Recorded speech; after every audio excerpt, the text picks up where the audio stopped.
Cristain, how are you? Hey Jim, I'm doing well. How are you? I am peachy keen, buddy.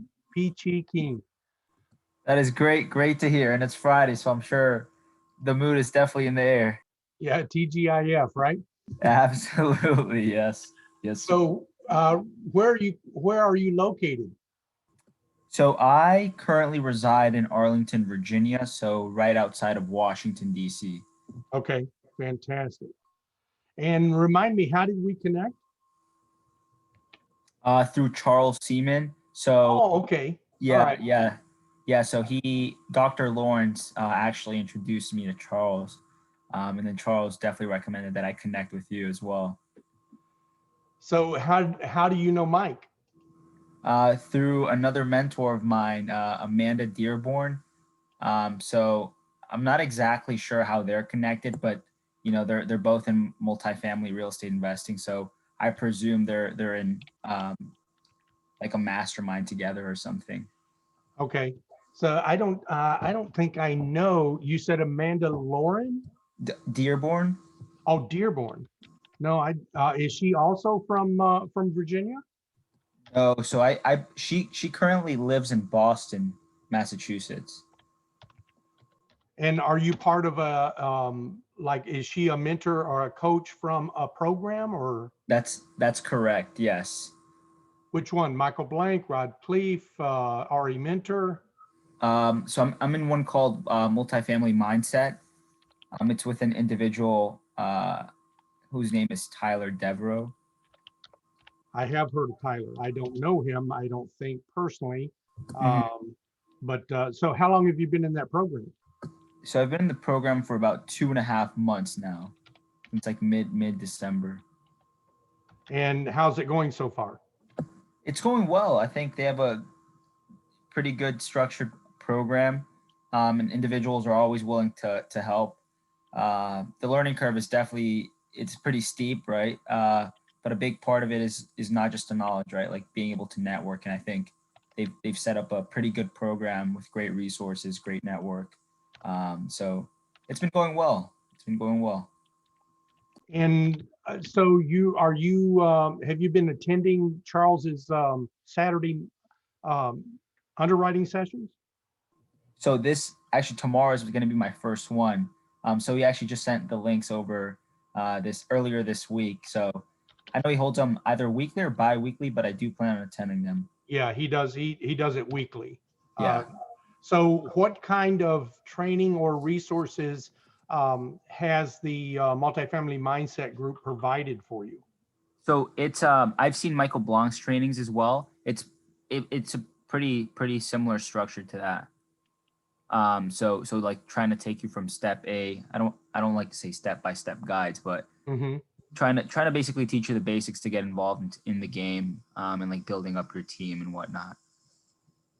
Okay. So, other than the training that they're providing you, obviously you're starting to network and reach out to different people and try to connect, which I think is probably the single biggest thing to your success, is Right. trying to build that network.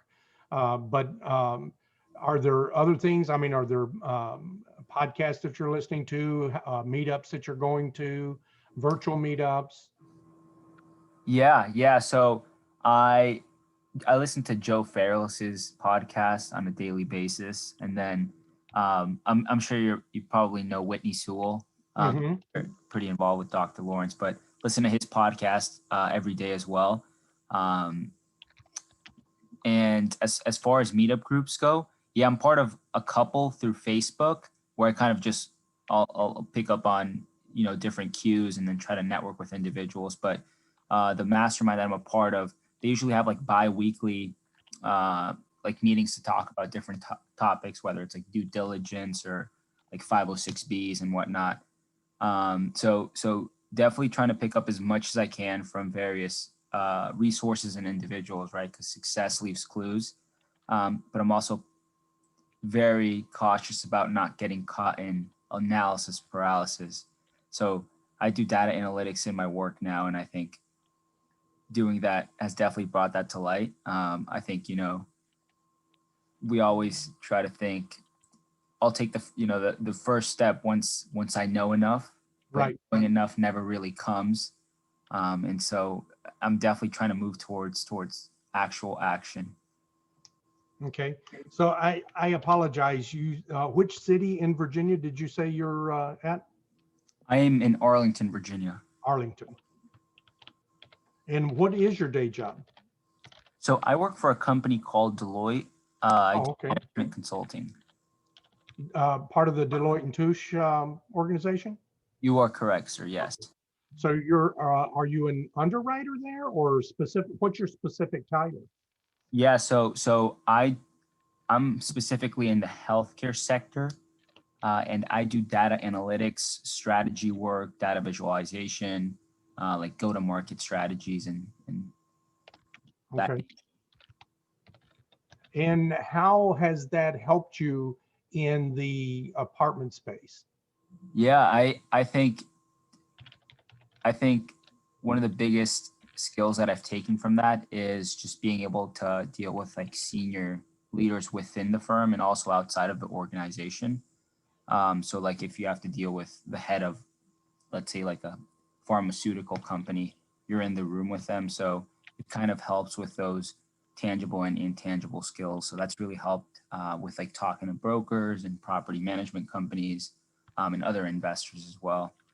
But I think it's also helped with like underwriting, although there is an individual in my team that does underwriting aside from me. And when you say team, you mean in the multifamily team? Is that what you're talking about? Yeah. So we formed an LLC already. I think we're still definitely in the infant stages, especially as we continue to network. But there's 4 of us total. One of us is a small business owner that has 35 employees. So he's 26 years old currently, and he works in like DC, Maryland, and Virginia. And then the other 2 individuals work at Deloitte with me. One of them's has a master's in like accounting and finance, and the other one is a economics and finance major, and I'm a finance major. So all of you have a finance either as a major or a minor? Correct. That is correct.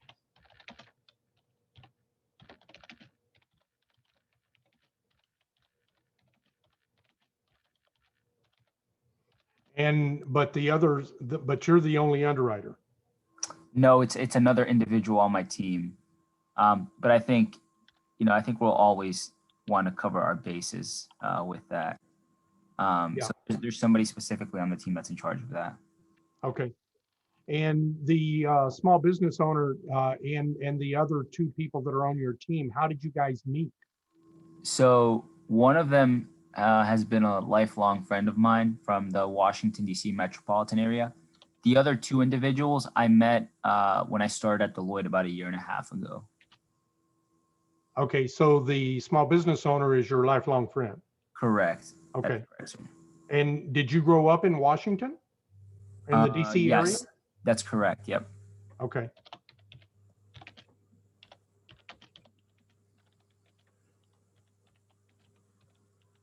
And are you and I connected on LinkedIn, Cristain? We are. Yes. Okay. You are All correct. right. Fantastic. And are you married? I am not, sir. Okay. Just turned 24 not too long ago, so I'm at the point where I can take a lot of risk and know that I'll be okay. Yeah. Well, hey, man, you are so far ahead of the curve doing this at 24 that you can't even. There's no way to really put it into words in my mind how lucky you are to have found this at such an early age, because you really have the opportunity to do it literally in any fashion you want. I mean, Right. if I don't know if you enjoy your job or not, or if you're trying to find a replacement for your job, but if you're in a good W-2 and you enjoy it, if I would have been in that position when I was 24 and I could have just started investing into deals, and build that momentum, is just it's beyond comprehension where you can go. And Right. I just congratulate you in the biggest way I can for the action that you're taking at such an early age. And it surprises me because for years, most of the people that I would see at conferences and meetups and local RIAs and clubs and investing clubs and stuff were there weren't a lot of young people like you in there. But now it seems like I'm just seeing more and more and more. You know, your generation just really seems to have your head screwed on right a lot more than mine did. So, but so what was so Charles suggested that you and I connect. So I'm interested in what did you want to get from this conversation today, and also what you may or may not have already heard about me or anything else. Yeah, of course. So to be frank, Charles spoke very highly of you, but he didn't go too much into depth about your background. So would definitely appreciate knowing a bit more about you. And then I think the biggest thing for us is we care a lot about bi-directional relationships. I think when sometimes when we network, you have to be cautious to not just ask, but also offer some value in return. So we definitely want the relationship to be bi-directional, but I think a big thing for us is just sort of getting over, the quote unquote law of the first steal, right? Because I'm fairly positive, or I feel good, and I hear from a lot of individuals that once you get that first deal in, sort of the snowball effect kind of kicks in, right? And you start to understand processes and whatnot. So we're definitely trying to get into our first deal. And we actually have another meeting with Charles and Dr. Lawrence next week to see how we can sort of start to get plugged in with them. And we're tracking that capital raising. Yeah, it's pretty delicate, right? And you have to be careful with that. But just trying to get involved in a deal on the GP side as much as we can, or in our first deal at least. So any advice that you may have on that front? So how long ago did you guys form your partnership in your LLC? About 2 months ago. Okay.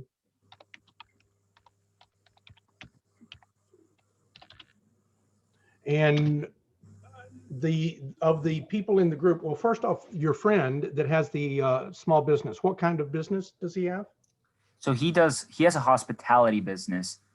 So he deals with a lot of the large chains of restaurants, like Hyatt, Marriott, and he provides services for them. But he also does government contracting as well. So could you add a little more color to that specifically? Yeah. Oh, yeah. My apologies. So I'll give you an example. So if a hotel needs third-party services for cleaning, he has individuals that are, I guess, technically contractors for him to provide the services. Okay. All right. And how long has he had that business? Since 2014. Oh, fantastic. Yeah. So quite a couple of years there. Yeah. He's definitely the operations guy for our team.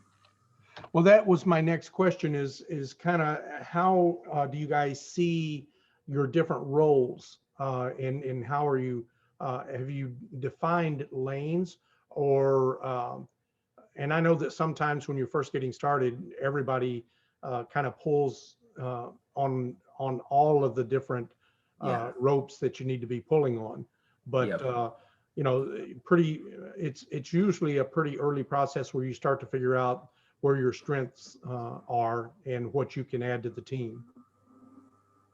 Yeah. So one of the individuals, you're absolutely correct there. I think we're all trying to plug in everywhere as much as we possibly can, but we're starting to get a bit siloed where it's my friend Brian, who's the small business owner, he's focusing more on the operations. My friend Aldo, who works at Deloitte, he's doing all of the underwriting, and then my other friend Brian Taw, he is doing the investor relations and reaching out to individuals in his network that he already knows that may be interested in investing in real estate. While I do a lot of like the relationships with brokers and making calls to property management companies. So I think we're all trying to plug in wherever we can currently, but realizing that, we definitely have to each have our own silo to ensure that, the business is operating smoothly. Okay. So have you guys started, have you either collectively or individually started a database of investors? We have started that. That is correct, sir. Okay.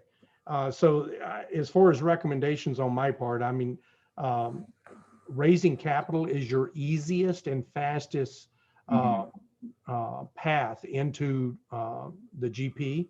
Mm-hmm. And you guys are in a very good space because you're in what I would assume are relatively high paying jobs and surrounded by other people in relatively high paying jobs. So I think you're in a unique pond, if you will. And if you're able to fish in that pond and amongst your friends and cohorts in that line of work, I think that you could be very successful at it. In other words, there's a lot of fish there. You've just got to learn how to fish. Yeah. And so what Dr. Lawrence actually recommended that he highly recommended that we look into like thought leadership platforms and select like a niche, right? So we're on Clubhouse now, but we're in the process of starting a podcast. So like real estate investing for management consultants. Since you're correct, we do have a pretty wide pool of individuals within Deloitte.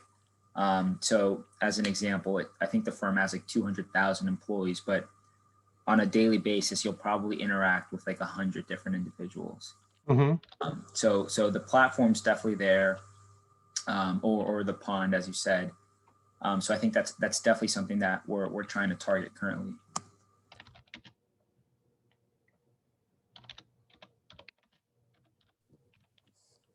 And we are looking for individuals to interview. So, we'd be more than happy to have you on. In fact, we'd be honored to have you on at some point. Not sure how you feel about interviews on that. Yeah, I'm sure you've already reached out to Charles and to Mike for that, and I would think that you would also want to have Amanda and also Tyler as some of your very early guests. And so anyway, I want to know more about what you guys need. Yeah, I think you kind of touched on it a bit earlier, where it's you think that capital raising is probably the easiest way to venture into a GP. But I guess any advice that you would have for individuals just starting off in so from the purchasing standpoint, not the capital raising standpoint, but from finding a deal. If I remember right, you said you're kind of taking the lead on broker relations. That's correct. Yes. Okay. And have you guys already identified your target market? Yeah. So we want to do Central Florida and Northern Florida. And were there any other considerations amongst the team about where to go? As in, were we considering other markets? Yes. Yeah, so we're also looking at Northern Virginia, since it's where we currently live. It's our back pocket, right? Okay. And I think it's a lot easier to identify sort of those buildings that you hit the nail on the head from the standpoint of, I don't know if did everybody grow up in the Virginia area? Three of us did, 3 out of the 4. So you guys, number one, the area better than any other area that you might invest in.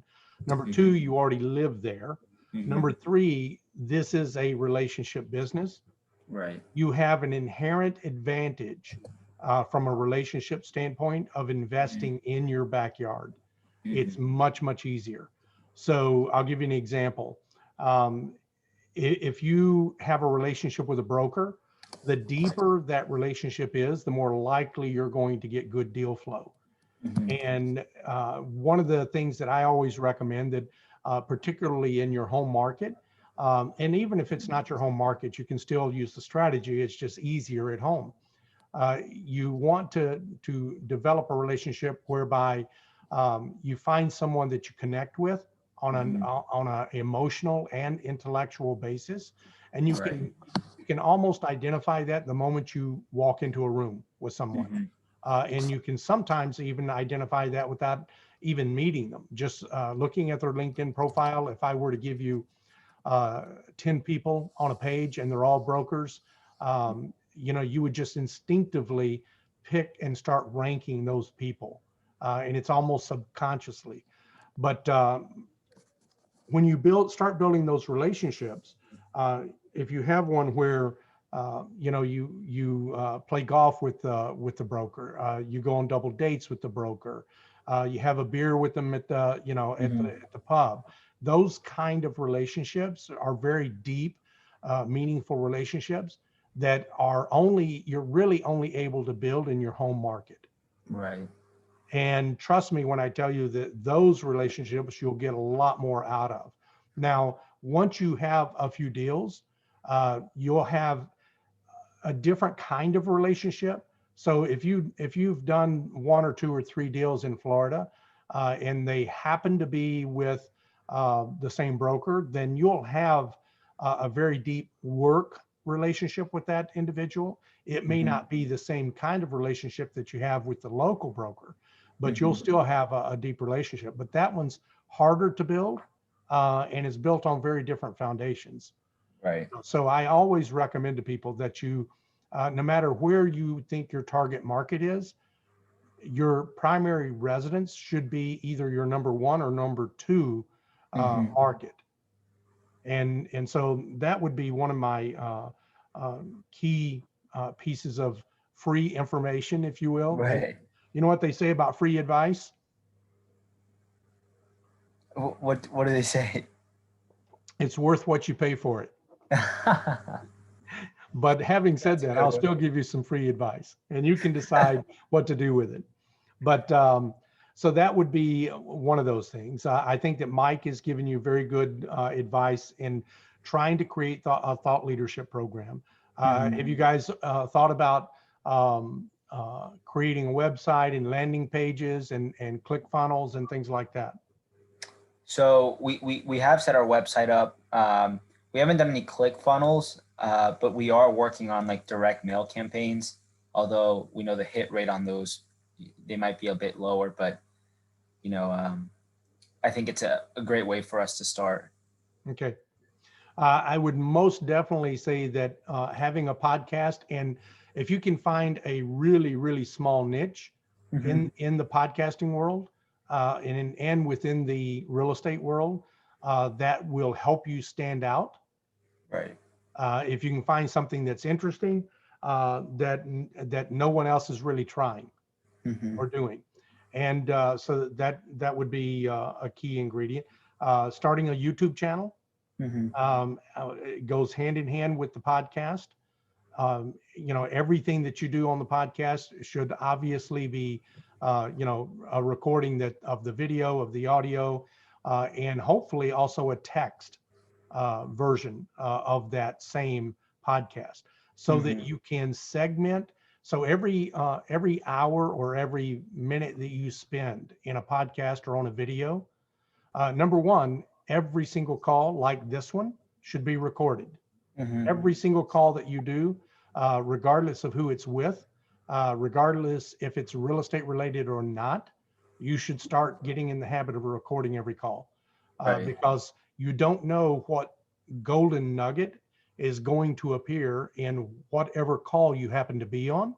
Right. That you can take a snip of that, even if it's not related to real estate. It might be a golden nugget that you can use for your Hmm. thought leadership platform.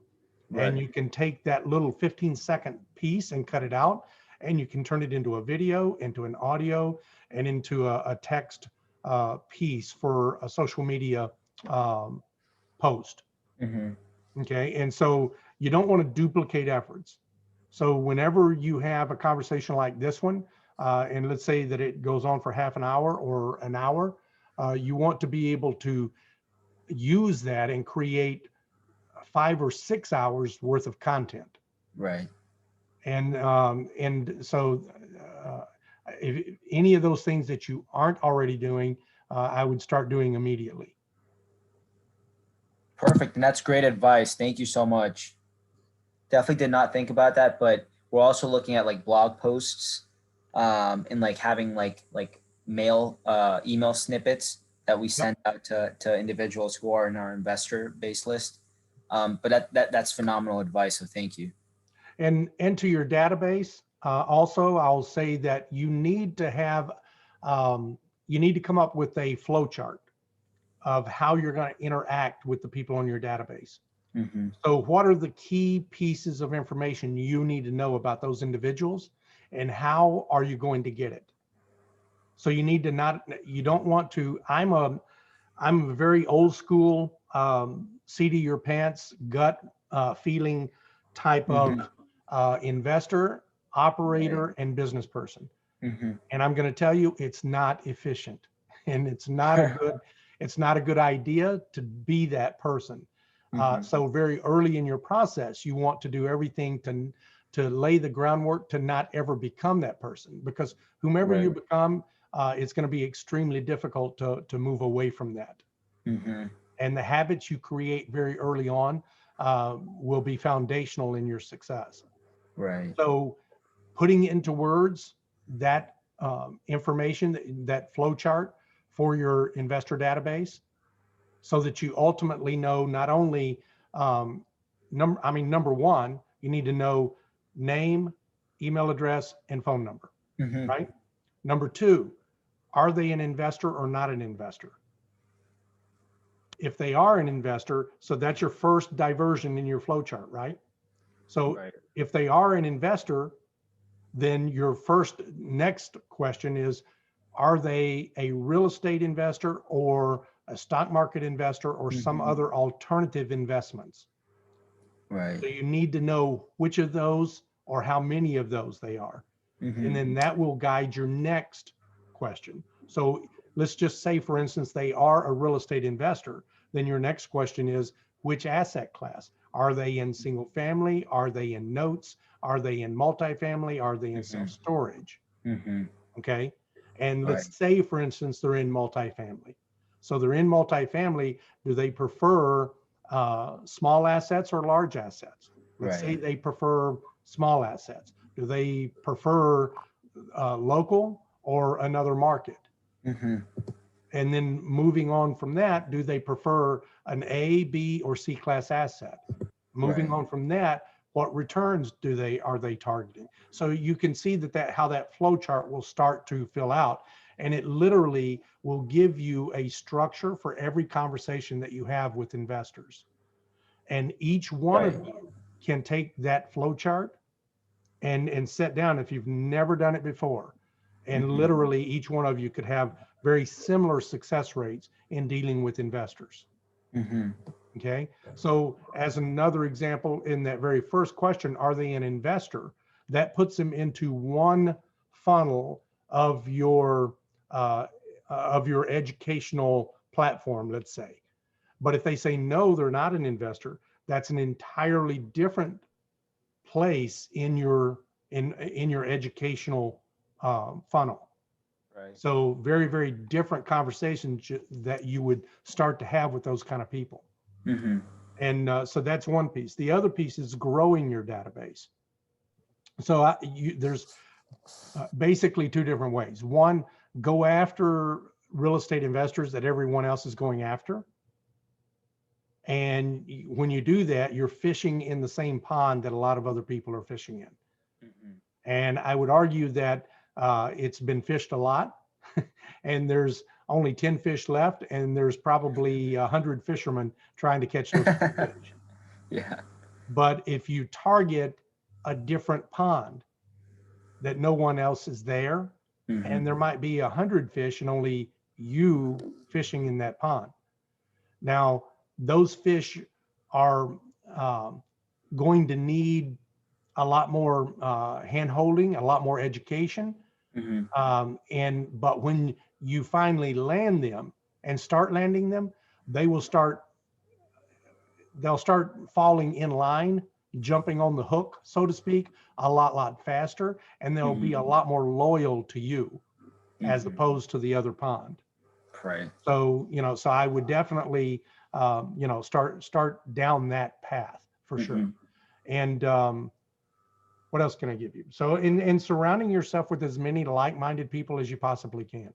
Right. You cannot have too many friends in this business.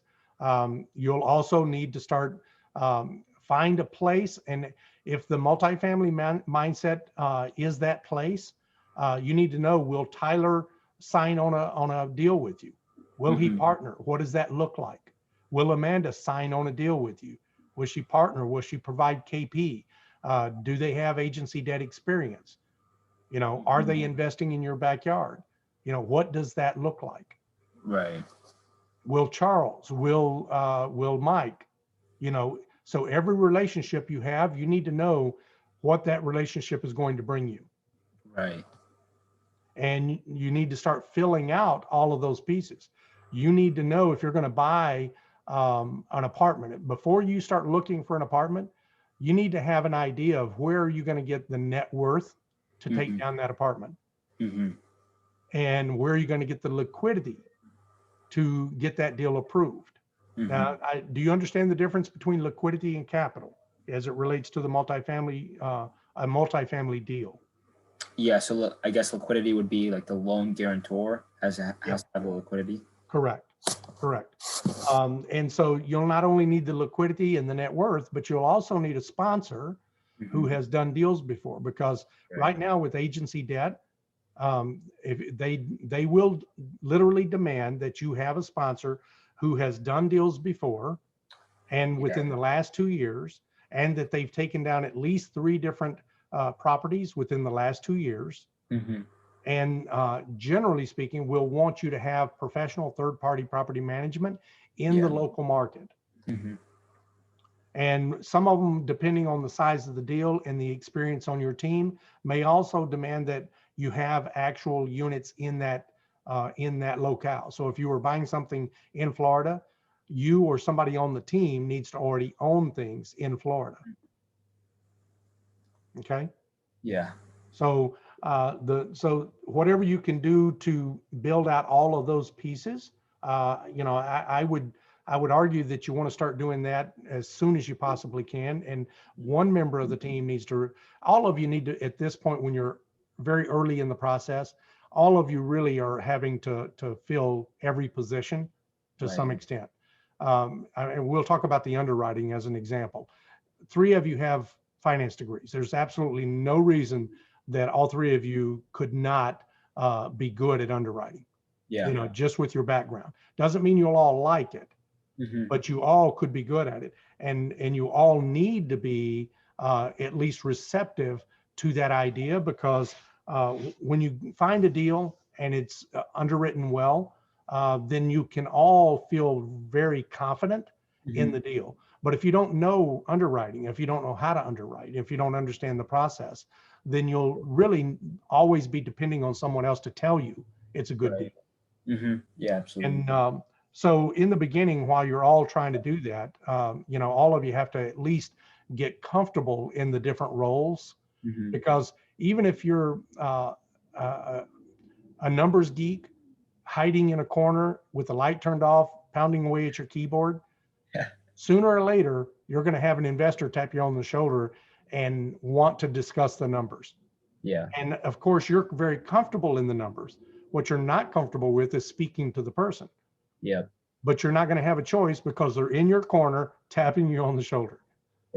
And so even that person has to have at least a degree of comfort through practice.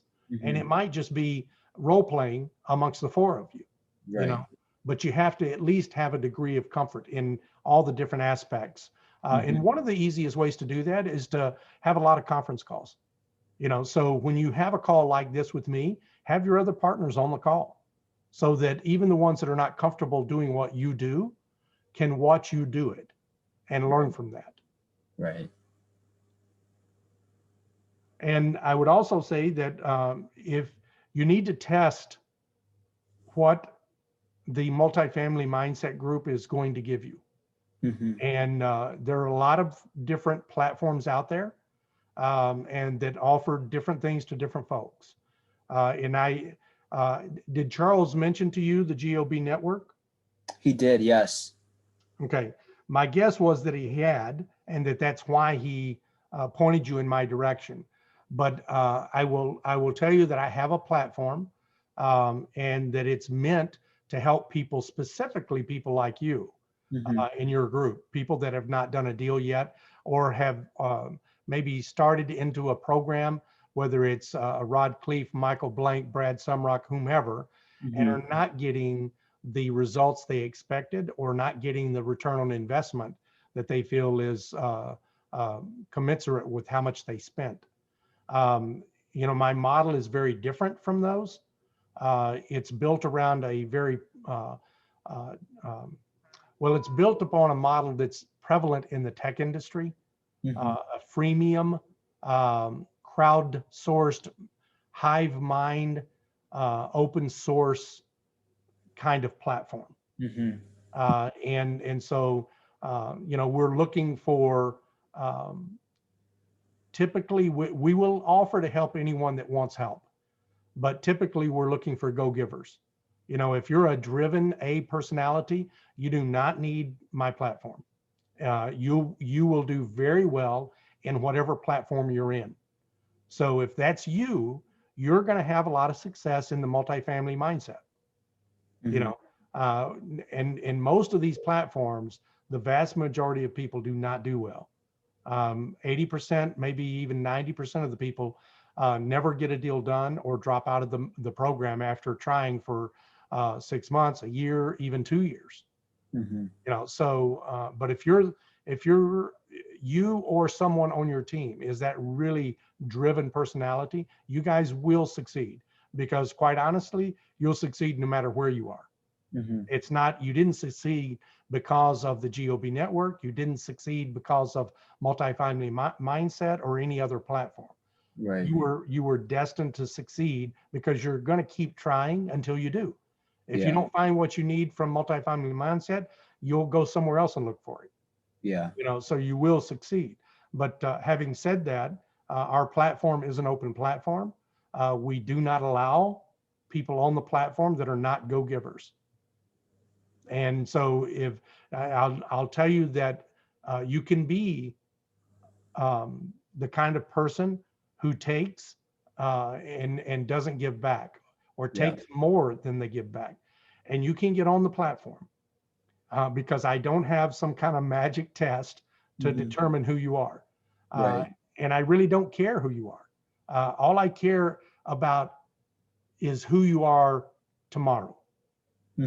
So if you want to be on my platform, if you see value in my platform, you're welcome to be there. And as long as you're a go-giver from the time you get on that platform, then you'll always be welcome there. But because it is an open source platform, and it's,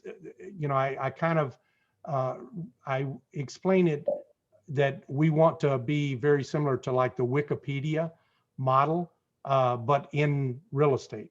So what I mean by that is not that we want to be a database of information, which we are, but that's too limiting in its scope. What I mean is the piece of Wikipedia that I'm talking about specifically is that anyone can put an article onto Wikipedia. And that's its biggest source of power, but it's also its biggest weakness. Because anyone can put an article. It doesn't need to be truthful. It doesn't need to be accurate. But where the real power comes from is that everyone is an editor. And it's everyone's responsibility to edit that article and that individual on Wikipedia. And that's the same thing that we do on the platform. So I don't try to judge anyone, but eventually the entire platform will judge everyone. Mm-hmm. So we're coming up here. Let me check my calendar. Yeah, we were scheduled for half an hour and we're already over. So I will wrap up by saying that if you have any questions, I still have some time. I don't know if you do, but if you need to go, that's fine. But if you have more questions and have a little bit more time, I can give you another 15 minutes. Yeah, honestly, that would be phenomenal. Thank you for everything you just mentioned. That's really powerful. Really appreciate the golden nuggets there. And you definitely did hit on something that I think we've been trying to work on, but we definitely try to get as much as advice as we possibly can. So just like dealing with like sponsors and like loan guarantors, right? Because a lot of times, or I guess all the time, if you're like new in this business, it's harder to be taken seriously, Yeah. especially because we don't have an actual track record. So do you have any advice as to, I guess, like when we're approaching like brokers, or if we happen to find a deal, how to sort of approach sponsors or loan guarantors? Absolutely. You need to put together a pitch deck. And on that pitch deck, you need to have not only yourselves, but that you also need to have an advisory board with a bio on each of the people that are on your advisory board. So you can have on your advisory board all the people that are already mentoring you. So Tyler should definitely be, with his bio on your advisory board. So should Amanda. If you have a good relationship with Mike, he definitely should be there. The same with Charles. So if you have already an established relationship with those folks, they need to be on your advisory board. And what does that mean? Well, basically, it gives credibility to you and to the members of your team. I would also say that you want to develop a relationship with a lender and have them on your advisory board, and also a property manager, and preferably one that that has a presence in more than just one location. Right. But it doesn't necessarily have to be. So if you're, for instance, looking in your backyard, if you have a strong property manager that only does business in your backyard, that's still okay because everybody in your backyard knows them. But the importance is that they carry some weight and respect, and so that you get immediate respect, a degree of respect from the people that you talk to when you're brand new. The other is don't ask for anything. So when you're talking to brokers, don't ever ask for the OM, the rent roll, and the T12. Okay. Is there could you elaborate a bit there, please? Yeah, it sounds counterintuitive, right? Yeah, it definitely stumped me for a second. Yeah. So what I'm leading to is that when you start asking for things, immediately they're going to start qualifying you, and they're probably going to find out very soon that you're new in the business because you don't know the right lingo or you didn't answer a question the right way. There'll be something, and immediately they're going to start throwing up barriers for you to overcome to see how serious you are. Right. And those barriers is where most new people get stumped and get kind of locked out. And so the easiest way not to, well, I'll tell you, the absolute easiest way is to, in the very early stages, to market yourself, to align yourself, not as an expert, but as an intern. Because I don't remember, did you do any internships when you were going through school? Yeah, I did investment banking internships. Okay. So if you can remember back to that day, and the expectations. So you were given an assignment for the internship, right? Right. Yes. So, and typically you have to start interacting with other people, other departments, and they will generally not, they'll generally do two things. Number one, you'll find people that are just really, really helpful and very, very giving. And then you find the other people who just want to rib you and kid you all the time. But in reality, they're having fun at your expense, but they're still giving to you because they know their company requires it. And so they're going to follow suit. But the other people just want to give, give, give. And why do they do that? Because if they have nothing to lose, right? And everything to gain by helping you. And they will forgive everything that you don't know and just say, oh, that's okay. Let me teach you. Let me advise you. So people love being able to teach and lead and mentor.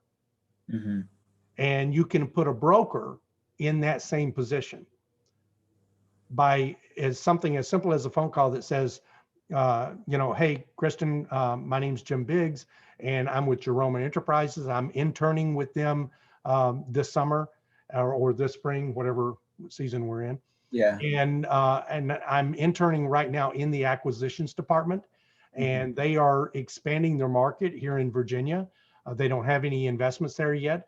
And so my assignment is to start to build out relationships and to do some market research in that particular market. And was wondering if you could help me out a little bit.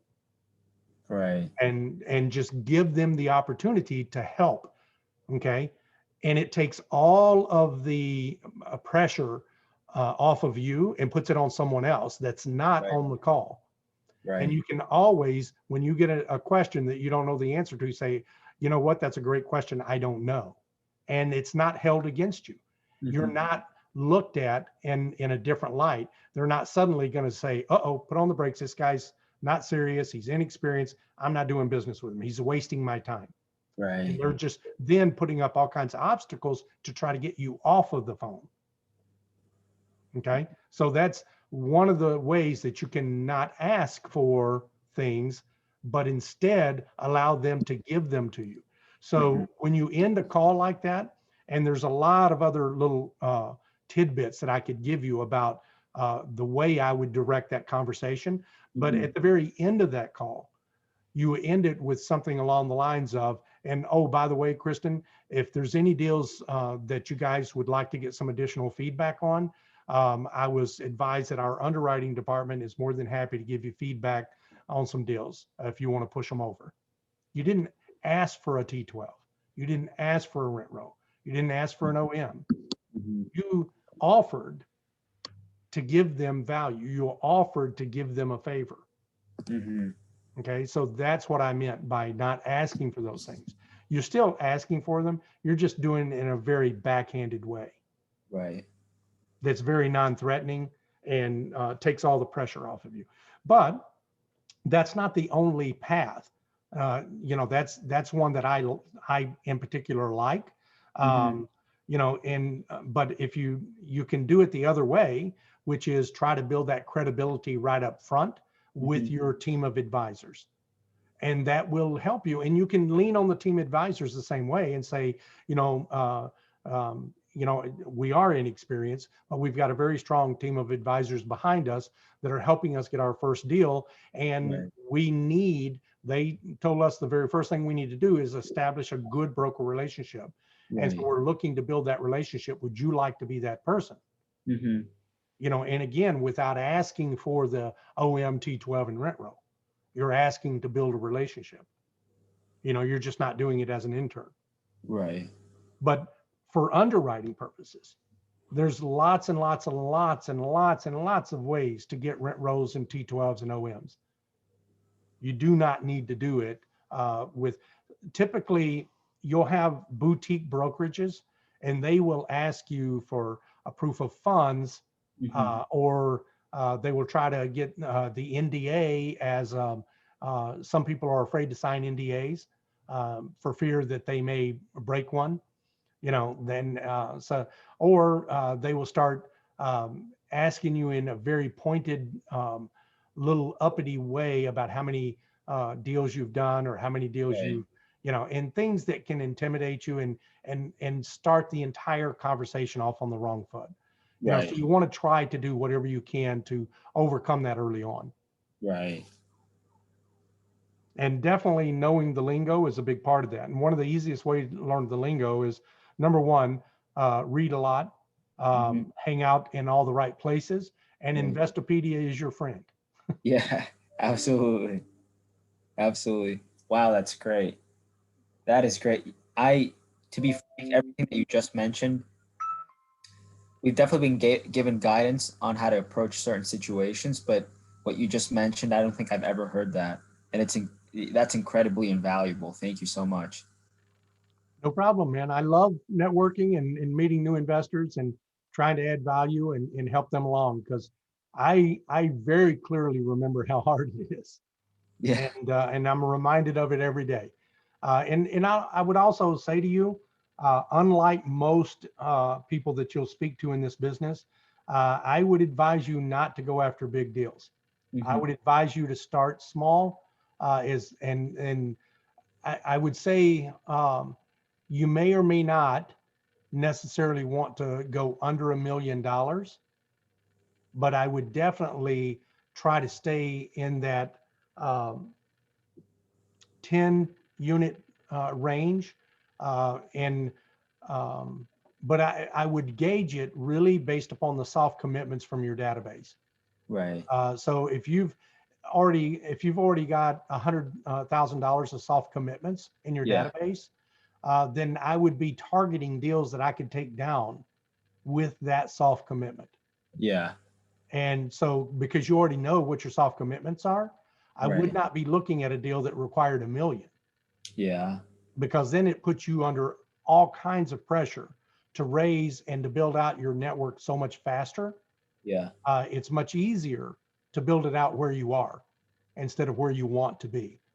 So Okay. people that start looking for a 100 unit building right off the bat and have to raise 1 million, 2 million, $3 million right off the bat typically take much, much, much longer to launch. Yeah. Yeah. And and oftentimes become so discouraged because Yeah. there is a huge barrier to entry. That law of the first deal, Yeah. it's real. But I'll Yeah. tell you that it's so much easier. The smaller you go, I think it becomes much, much easier to get the deal done in Yeah. so many ways. What Yeah. most people don't talk about, what they will tell you is takes just as much time to underwrite and to find and to put together a 10 unit deal as it is a 100 unit deal. So Yeah. why would you waste your time on a 10 unit deal? It's also much, much easier to find all the pieces and to manage and all the professional third parties in a 100 unit deal, Hmm. that you have efficiencies that you don't have in a 10 unit deal. Yeah. All of those things are true. But what they never tell you is that you also have to raise 10 times more money, and that it's 10 times more difficult. Yeah. And that when you make a mistake, it's amplified 10 times. Yeah. So everything is exponentially harder about that deal, except for finding it and underwriting it. Finding and underwriting it, yeah, same amount of work, Right. but it's exponentially harder to raise $1 million than it is 100,000. Almost anyone can raise $100,000. Almost anyone. Yeah. Very few people ever succeed at raising $1 million or more. It is that much harder to do. And you'll always hear people say, you find a good enough deal, the money will just flow. Well, that I've been doing this for quite a while. I've never found that to be true. I've never found that to be true. So Yeah. that I would tell you that if you have the kind of stick to itiveness to stay at this until you find that 100 unit deal, even if it takes you a year or 2 years, you have an extraordinary level of stick to itiveness that is not common. Hmm. That's why 80 to 90% of people never get it done, because they give up before them, because you're getting beat down time and time and discouraged time and time and time again. And my argument with starting small is you want to build on success. When Yeah. you do something successfully, you want to do it again. And you don't see it as hard. You see it as it's getting easier every time I do it. Right. So if you can take down a 10 unit because you already have that money or you already have those commitments, not only will you learn a lot more by getting in the deal and working the deal, trust me when I tell you, there's no amount of money you can pay a mentor that will teach you as much as that property will teach you. Yeah, And absolutely. that you're much, much, much better off putting your money into a deal, into a property, than you Hmm. are into a mentor's pocket. Hmm. And so the sooner you get into a deal, the more successful you're likely to become. And then I would tell you, you want to grow exponentially. So once you get that first deal done, if it's a 10 unit, you can target a 20 unit, and then you can target a 40 unit, and then an 80 unit. And by the time you get to 2 years, you will have a lot more units under management, under contract, and and deals done under your belt, as opposed to the person who went after the big deal right at the beginning. They finally, you both at the end of 2 years wind up at the same spot. But the person that has already 5 deals, they've got a machine that's well oiled and humming. And the other person has just got their first deal done. So who's in a better position? You know, from launching and from doing the next deal, from capital raising, everything that you're doing, you're a well-oiled machine, and they're not. Hmm. And your mindset is very, very different than the mindset of that person who's been beat up for 2 years trying to get a deal done. Yeah. Yeah, that's definitely a very eye-opening. I think when I was talking to Dr. Lawrence, he also mentioned that as well. Definitely the mindset aspect, but also trying to target the lower hanging fruit, because you're absolutely correct. Like in all the groups that I've been a part of, they always say it, it's the same level of effort to target, 150 units as it is a 20 unit, right? So why would you go for the 20 unit, right? But you're absolutely correct. Yeah, as we've sort of started to get these verbal commitments, we have realized that first of all, it's all based on trust, right? But it's definitely difficult to raise $1 million. So yeah, no, absolutely. Thank you for that. And I'll also tell you that you can get on a GP team where they need to raise $1 million, and they'll find 4 or 5 or 6 people like you to help them raise that $1 million. And that is definitely a way to get on the GP team. Yeah. But you will never learn, not even close, will you learn as much about how to be an apartment investor in that deal as you will the 10 unit deal, where you are responsible for everything, not just raising capital. Yeah. And also, I'll tell you that from a return on investment standpoint, you will make more money in the small deal than you'll make on, if you invest the same 100 grand in a 10 unit that you invest in a 100 unit, you own proportionally a much bigger share, right? Yeah. And not only a much bigger share, but also much more control. So Mhm. your return on investment will be proportionally higher in that small deal than it will be in that big 200 unit deal, where everyone will promise you that you get to be on every call, that you'll get to be in every meeting, and that 99 out of 100 times it never happens. Yeah. Yeah, no, that's great advice. And I think, as with anything, you could stick your face as deep as you want in the videos and the books, but actually getting your hands dirty, that's where you actually learn. Yep. I mean, you learn from both places. You just learn, like they say, there's different people learn in different ways. Some are visual learners, some are audio learners, and some are by feel and touch. But even if one of those is your primary learning style, you'll still learn from the other styles. So whether you're reading it or listening to a podcast or actually doing it, you'll learn something from every one of those things. But I will argue, even if you're primarily a visual learner, that you'll still learn a Yeah. lot more by being a hands-on owner of a building, because a building, you know, a building can teach you, or a mentor can teach you. Right. But a building is a ruthless taskmaster that never sleeps. Where somebody like me or Tyler or Amanda or Mike, we do sleep, and we might not be ruthless, and we Mhm. might let you off the hook, or we might be busy. You know, there's so many places for us to be less of a teacher than that building will be, because that building will never go to sleep. It will never stop. It will never say, you know, I feel sorry for you. It will never have that, well, let me ease up, I'm being too hard on him. Or it will demand your full attention all the time. If you're good at it, it can still be very, very easy. But if you start to be poor at it or bad at it, trust me, it'll call you on the carpet. It'll make you go up to the front of the classroom and work the problem out. Yeah. Yeah, absolutely. Absolutely. Yeah, no, that's great advice. Thank you so much. So any other questions or anything you want to ask me?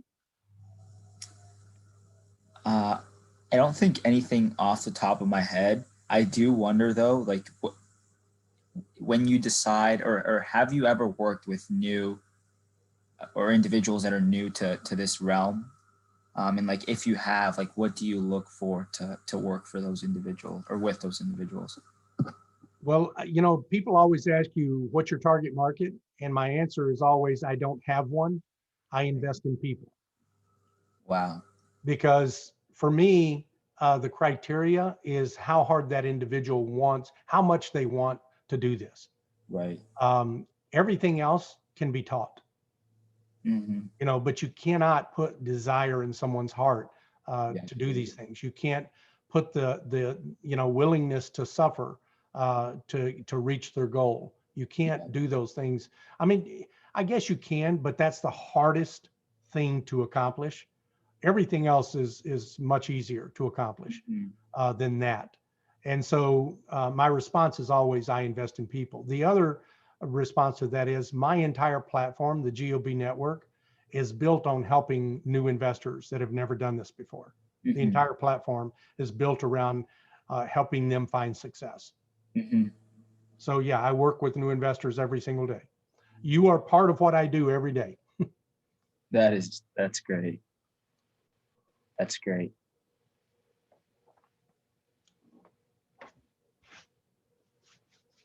Anything else?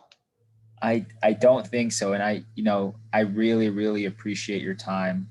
And again, I definitely, while I'm sure you have all of your systems and processes in place, definitely want this to be bi-directional. So if you happen to need anything on your front, super happy to add value wherever we can. Well, you guys are welcome to check out our platform and add value there. So if you're adding value to that platform, you're adding value to me. And so if that's something that you guys are interested in, let me know, and we'll see how that works out. Perfect. Yeah, no, we absolutely we'll let you know. Thank you so much. Okay, sounds great. I look forward to seeing your success, Cristain. Thank you so much, Jim. Really, really appreciate your time. Hope you have a great day and enjoy your weekend. All right, you too. Bye-bye. All right, take care of yourself. Bye-bye.